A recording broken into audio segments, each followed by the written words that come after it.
All right, so for this part, you're gonna want to make sure that you have these kinds of clips. And the reason for that, you don't have to have them, but they are gonna save you a ton of time and a ton of energy. Because when you're going around your corners, when you're first weaving, the most important part of starting to weave beyond the base is really the first 3 rows. And you want to get the corners as crisp and as tight as possible. So when you're going around those corners, you're just gonna clip them like that. And that's gonna save you a whole lot of time and headache. So now we got our 1/2 inch all soaked and ready. And like I said before, there will be a graph and there is written out instructions. Every single person is different. There's no right or wrong way. Some people really excel at twill, some people struggle with it. So everybody's different, but this truly is an easy beginner twill pattern. And it's just, all you gotta think is over 3, under 3. That's all you gotta think about. So you wanna make sure that you start on the long side, so like a 24 stake side. Let's see how best I can show you. I want you to have the best view. All right, so we're gonna do it like this. Come on.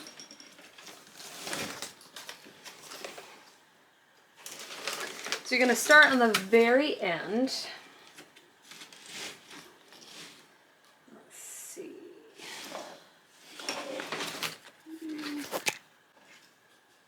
All right, so what you're gonna do is start on a table or flat surface, and then if you wanna go to weaving in your lap, and that's easier for you, you can, but first, start on something flat. So we're gonna start all the way to the left, and you're gonna go over these first 3 stakes right here.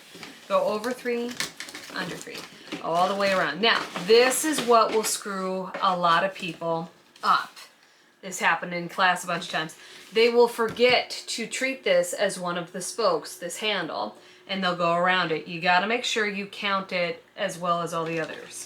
So I went over 3, under 3. Okay, so I'm gonna go over 3. So then I'm gonna go over the handle and 2 stakes, so that makes a total of 3.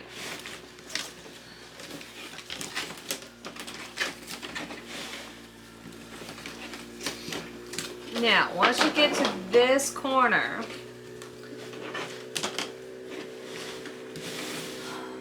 let's see, what's the best way to show you? So, when I'm going around my corners, if you can see, you know, this one is, I go over like this one, and I've got 2 here. I'm pushing with my thumbs as hard as I can to make that 90-degree angle. And then what I'm gonna do is I'm just gonna go ahead and clip those 2 together, or 3 together, and keep weaving. So I've got that. And a lot of this just comes with practice. So I'm gonna go over 3, under 3. That's your mantra for today. Over 3, under 3. You're gonna be so sick of hearing that by the end of these videos. All right. And so, once again, we're at a corner. So went over 3, under 3. Doesn't matter. Same thing with these 2 stakes. You're gonna try to make that 90-degree angle with your thumbs, and then you're gonna pinch it with a clip. Then keep going. And the first 3 rows are the most amount of headache, and then it gets easier. Yeah. And these are long weavers. But this ends up being a big basket. Okay. Alright, so now, and you can see how this is wanting to flare out. Just make sure on this first row that if your base starts flaring out like mine, and you know, if it's not dry and it's like, yeah, we want to go in opposite directions, you pack it down again before you finish this row. So I went over 3, we're gonna go under 3. Remember, treat that handle as a stake, otherwise your number's gonna be off.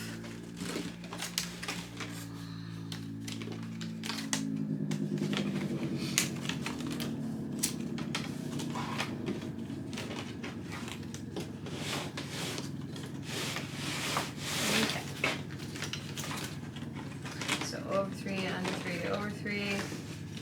Make sure you pack it. And once again, now on this one, I'm under 3 on this corner. Doesn't matter, you still want to push it together with your thumbs, get that nice 90-degree angle, clip it, and keep going. And then this is kind of always the moment of truth on the first couple rows, is like, did I do it right? And it's real easy to tell, because if you go around that last corner and you're like, okay, I'm gonna, you know, my pattern's on, over 3, under 3, over 3, then you know you're good. So now, with this kind of weave, it's important to overlap it. I overlap it by, some people will look at it and say like 9, or I look at it and go, you know, 3 groups of 3. So, you know, this is a group of 3, second group of 3, another group of 3, and then I'm just gonna overlap that. Come on, you can actually do it like this. And clip it. Now you're gonna clip where you stopped, and you're gonna put a clip again on that corner, because that's gonna help the shape.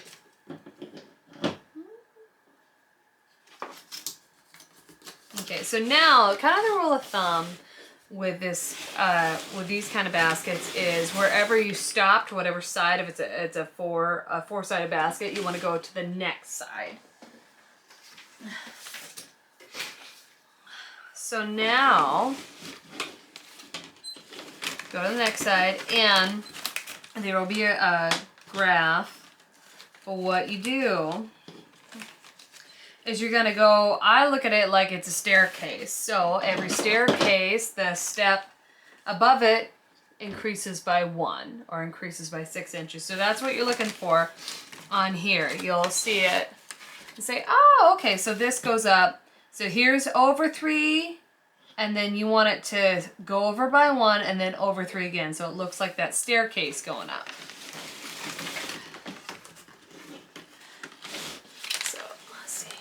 You can see that. That's what you want it to look like.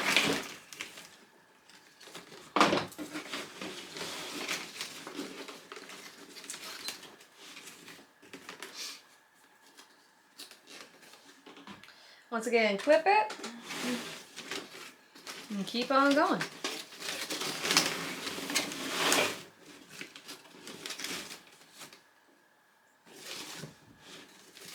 And I'll stick with you guys and help you get the first 3 rows in, and then we'll go to color.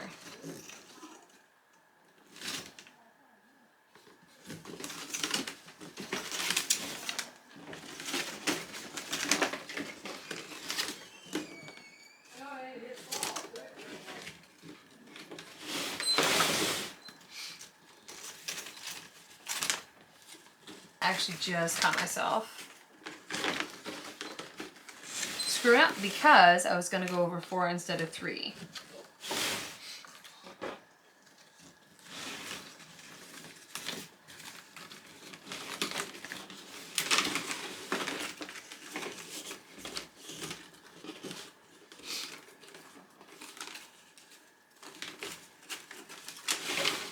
Once you get around to the corner, it'll be a little bit tricky.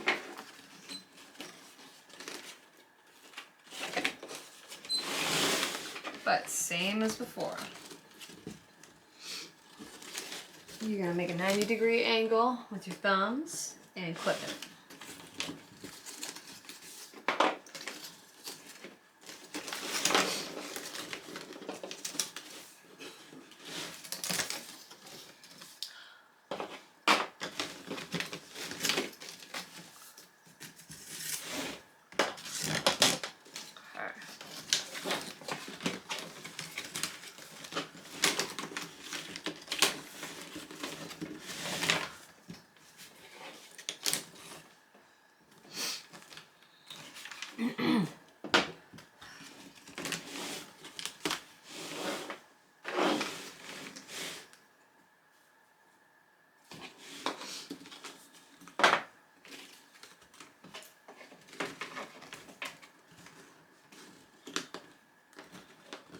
Okay.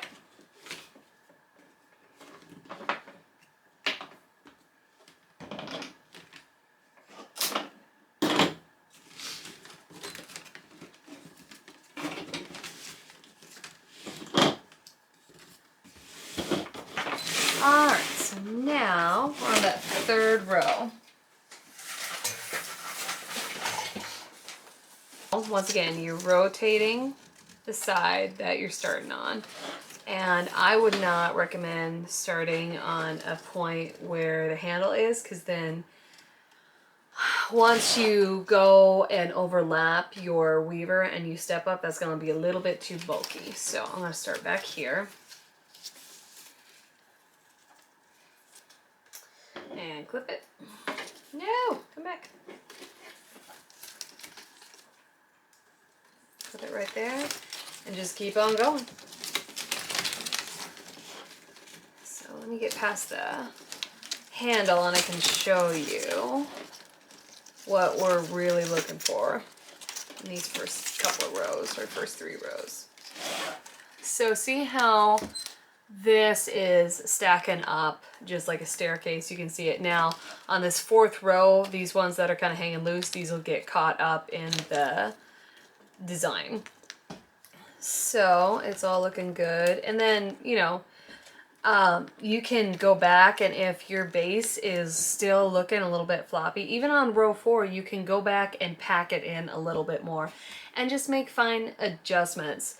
You don't gotta really crank on this basket for a while. I'd say, you know, row 5, 6, then you can kind of estimate how your shape's taken with it, and where it needs to get finessed. But all this I can show you as we go along. So last row, that's the end of the first 3 natural rows, and you can see it's going up like a staircase. Looks all good. And now we are going to soak our purple. And the really important thing about all dyed reed is you want to soak it and then run a paper towel or a rag on it 2 or 3 times before you weave, because these are really powerful colors and the purple can bleed. Not always, but sometimes. So you really want to make sure you wipe off any excess dye before you get weaving. So we're going to do that and be right back. Alright, so I've got the purple material and it's all wiped off and good. So what we're going to do is the same thing with the purple that we did with the natural. We're just going to continue on the pattern. Don't want to start at the handle. Okay. Move this guy over a little bit.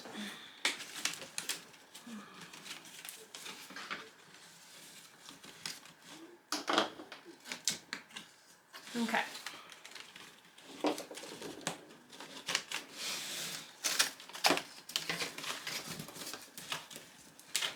Same thing, 90 degrees with your thumbs. All right, so what you're gonna do here is the same thing as the other 3 rows. You're gonna go up for 3 with the purple, and then you're gonna go up for 2 with the green. I'm gonna finish the purple off camera since you know the pattern, and you know, it's just a continuation of, and then I'll be back to show you how you change with the green. All right, so I got the purple done. Hopefully you guys can see. So like I said, it's the same thing as the first 3 rows. So now we have a total of 6. And we're gonna get going with the green.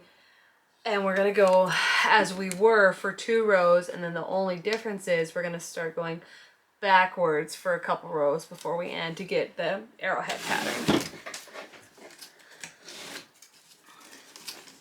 So go ahead and keep weaving with the green like you were the purple for 2 rows. Your basket, you know, you're always shaping it as you weave.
there's that row.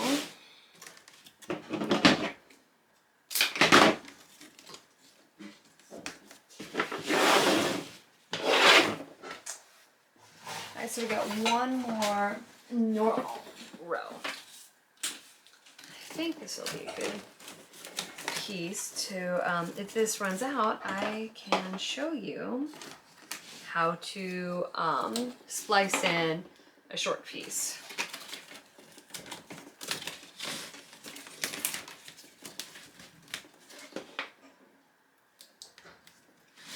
Same thing.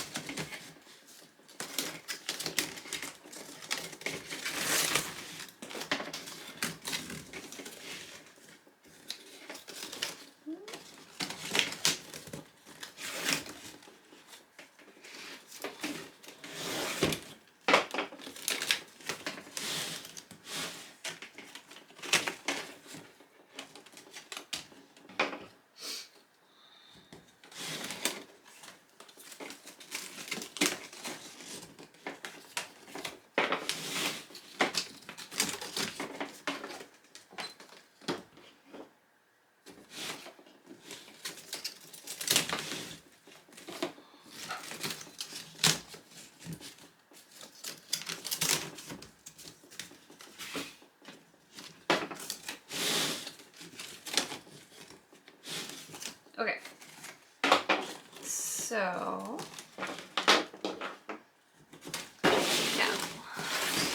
now you can see you've got 3 natural, 3 purple, and 2 green. You're gonna have several rows of purple, but only 3 rows of green. And I'll show you why. Because this is when your pattern starts going backwards, and it's really easy to figure this out because you just follow what you already did, and I'll show you what I mean. So you can see on this section we went up. Now the only thing we're going to do is go back, so you follow the second row down and say, okay, I went over those 3, and you're going to do that same thing all the way. Now, whatever, if it makes more sense for you to weave to the left and do this, you're more than welcome to. But for me, it's easy to keep weaving to the right. Just kind of backtrack what I originally did. And then you can see it's going to make that really pretty diamond pattern or arrowhead pattern. See if I can find one short piece to demonstrate how you splice in. If you have too short a piece and you don't have a long enough weaver, that's fine. You can use that short piece. You don't have to throw it out.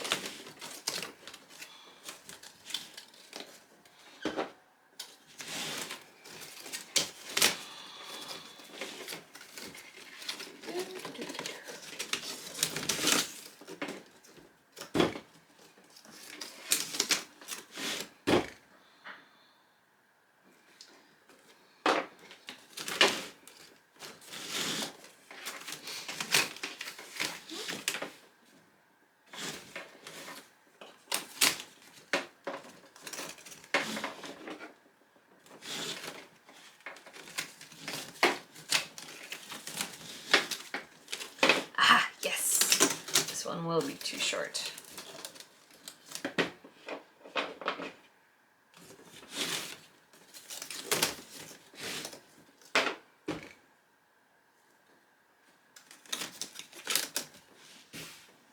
All right, so if it's too short, what you're gonna do is same thing as you would start and stop a row, but so you want to make sure that your tail is over, not under. That way it gets more stability. So I'm going to go, okay, I'm going to go all the way back here and just lay another piece on top so it'll be doubled up. And then I'm going to treat that as the original and just weave over top of it and then keep on weaving. You'll never see it. It's like you never ran out. And then you just cut it when you get to the end. Super easy. It's called splicing and I really recommend it. If you're working with, you know, dyed reed and you got a lot of leftover color and you got more short pieces than long, just use the short pieces. Splice it in. Really good way to use up materials.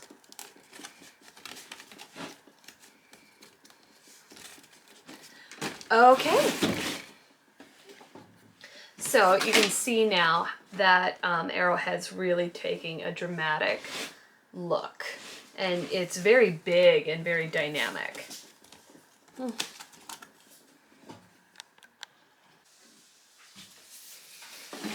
All right. So you can see that the Arrowhead is done. I like to stop at 2 purple rows, just because otherwise I feel like it gets a little bit too high on the handle. You can go further in your design. You can stop at the green. That's the nice thing about this design is you don't have to go all the way up with it. You can make it as high or as low as you want till you run out of spokes. So I like to do mine just 1 row short. That way you still get... Alright, so we're going to finish up this last rim row. And then it'll be time to cut in, or pack, and then cut and tack. You'll make sure you pack everything.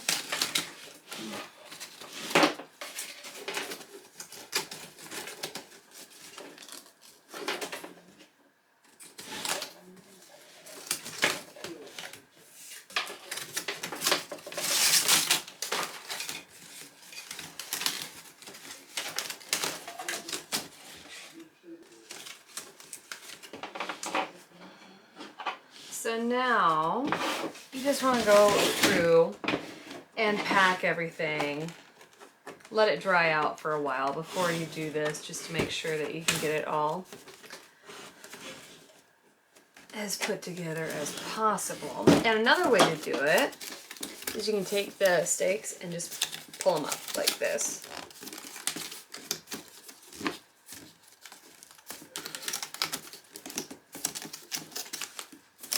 And I will say, if you get to the end of this and you're like, oh, my stakes are a little bit short, you can move them over. And it might seem like, huh, what? You can. So take your weave right, and if you're looking like, okay, I don't like how, let's say like maybe this one, you don't like how short it is, you can just go on the bottom and pull it a little bit. Go from the bottom right down here, pull it a little bit, and then just like that. It's real easy. So I can tell a couple of these are going to be, you know, not too short, but too short for my comfort. So I'm just going to go down the base, pulling it with my weave right, and then pull it at the top. And then that fixes that problem. Easy. So